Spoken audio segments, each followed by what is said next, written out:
Hi dear students, welcome to my YouTube channel.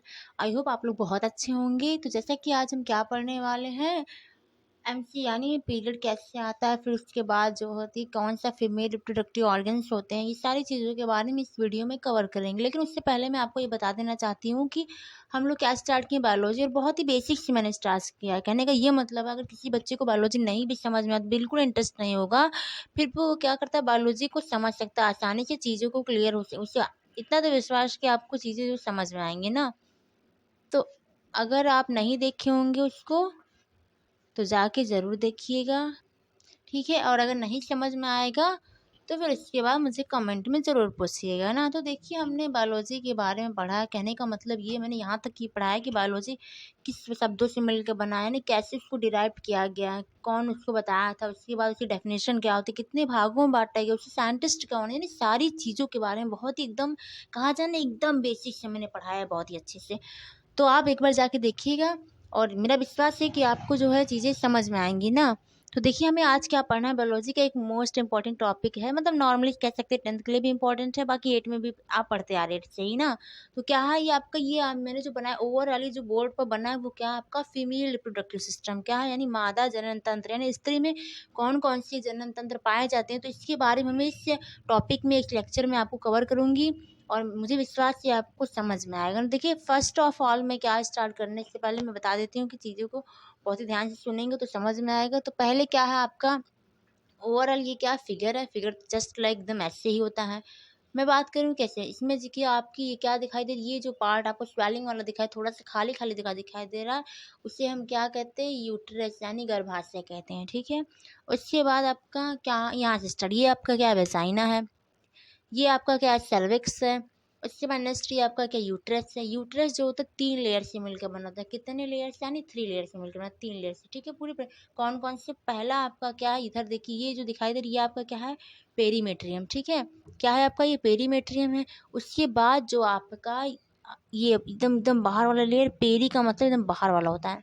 फिर उसके बाद सेकंड आपका मायोमेट्रियम होता है। मायोमेट्रिक कैसा, थोड़ा मांसल होता है, यानी मांसपेशी होता है, गूदेदार होता है। नेक्स्ट आपका जो खुरदरे दिखाई दे रहा है वो क्या, इंट्रोमेट्रियम है। कौन सी लेयर है, इंट्रोमेट्रियम की लेयर है, समझ में आई। उसके बाद जो देखिए ये आपको 1 और 2 ये दिखाई दे रही है, क्या है आपकी ओवरी यानी अंडाशय है, ठीक है। 2 हो गए ओवरी, कितनी होती है ओवरी, अगर पूछेगा तो 2 ओवरी होती है, कितनी है, 2 अंडाशय। उसके बाद ये ओवरी को पकड़े कौन रहता है, फिम्बरी, ठीक है। फिम्बरी से क्या रहती है, अटैच रहती है। फिर इसके बाद ये क्या, एम्पुला है आपका, जो थोड़ा सा उठा हुआ भाग है। फिर इसमें ये क्या है, फंडस है। और नेक्स्ट ये सारे क्या है आपका, फेलोपियन ट्यूब यानी अंडवाहिनी है। क्लियर इतना। उसके बाद देखिए अब कैसे एमसी आती, कैसे प्रोसेस होती है, तो हम देखते हैं। सबसे पहले देखिए क्या होता है ना कि हमारी जो ओवरी रहती है, वो प्रत्येक मंथ जो होती है, ये ओवरी है, प्रत्येक मंथ एक एग को रिलीज करती है, यानी एक अंडे को वो निष्क्रिय करती है, यानी क्या, सिक्रीट करती है। तो जैसे ये मान लीजिए एक ये अंडा, ये जैसे ही गया यहाँ पर, ये क्या करती है, इसे कैच कर लेती है, यानी पकड़ लेती है फिम्बरी, ताकि दोबारा ये इधर ना आ पाए। फिर ये एक जो रहता है यहाँ से होते हुए कहाँ पहुँच जाता है, यहाँ पर पहुँचता है, ठीक है। अब अगर मान लीजिए फर्टिलाइजेशन हुआ यानी निषेचन हुआ, तब तो स्पर्म इधर से इंटर करेगा। तो स्पर्म में इंटर करके अगर यहाँ आता है तो क्या, निषेचन होता है। जब मेल गैमेट और फीमेल गैमेट मिलते हैं आपस में तो क्या होता है, निषेचन होता है। आप ये बहुत ही अच्छे जानते हैं। तो मेल गैमेट आपका ओवम होता है, फीमेल गैमेट स्पर्म होता है। जब ये दोनों मिल जाते हैं तो क्या होता है, निषेचन होता है। निषेचन होने के बाद ये जो होता है, यहीं पे विभाजन होने, जो आपका जाइगोट बनता है, जाइगोट में डिवीजन होता है, 2 से 4 सेल्स, 4 से 8, 8 से 16, 32 ऐसे टाइप से भी डिवीजन होता है। डिवीजन होने के बाद एक समय ऐसा आता है कि बॉल आकार यानी गेंद के समान हो जाती है, जिसे हम क्या कहते हैं, एम्ब्रियो कहते हैं। फिर ये एम्ब्रियो धीमे धीमे इधर से आता है, वो कहाँ आ जाता है, आपके यूट्रस की कौन से लेयर से, एंडोमेट्रियम के लेयर से लग जाता है, ठीक है। एंडोमेट्रियम क्लियर से क्या होता है, लग जाता है। उसके बाद फिर 9 महीने बाद एक बच्चा जो होता है बाहर आ जाता है। लेकिन मान लीजिए इन द केस, अगर यहाँ पर इधर से ओवरी ने सेक्रेट किया ओवम को, और ओवम इधर आया जो है, यहाँ पर स्पर्म नहीं मिला, यानी स्पर्म की एंट्री हुई नहीं थी, फर्टिलाइजेशन नहीं हुआ था, निषेचन नहीं हुआ था, इसीलिए यहाँ पर स्पर्म नहीं हुआ था। तब ये जो ओवम रहेगा, ये जो अंडा रहेगा, वो धीमे धीमे आएगा कहाँ पर, आपके एंडोमेट्रियम के लेयर के पास। एंडोमेट्रियम के लेयर के पास जब आएगा तो ये एंडोमेट्रियम की लेयर जो टूटेगी, ठीक है।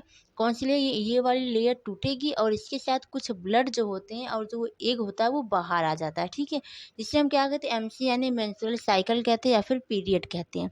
तो समझ में आए किस टाइप से मेंस्ट्रुअल साइकिल हमें आता है, किस टाइप से पीरियड आता है। देखिए अब 2 ओवरी क्यों है, ये क्वेश्चन भी उठेगा। तो 1 महीने ये वाला ओवरी एग रिलीज़ करेगा, दूसरे महीने ये वाला एग रिलीज़ करेगा, ठीक है। अगर मान लीजिए इस वाले एग के रिलीज़ करने से यहाँ पर निषेचन हुआ था, तो ये जो ओवम है इस साइड रहेगा ज़ाइगोट, और इधर वाले से हुआ हो तो इस साइड ज़ाइगोट रहेगा। समझ में आई मेरी बात?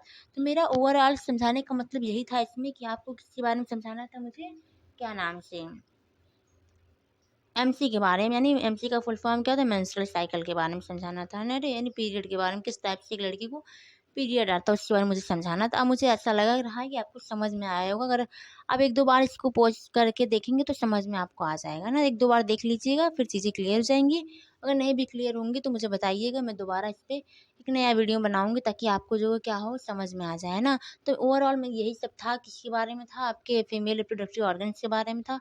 कोई आपसे पूछे कौन-कौन सा फीमेल रिप्रोडक्टिव ऑर्गन्स होता है, तो ये आपका ओवरी है, यूट्रस है, उसके बाद फैलोपियन ट्यूब हो गया, और फेमरी है, ये फंडस है, एम्पुला है, मायोमेट्रियम, पेरीमेट्रियम, सर्विस, वेजाइन, यही सब सारे मिलकर क्या बनाते हैं, फीमेल रिप्रोडक्टिव पार्ट बनाते हैं।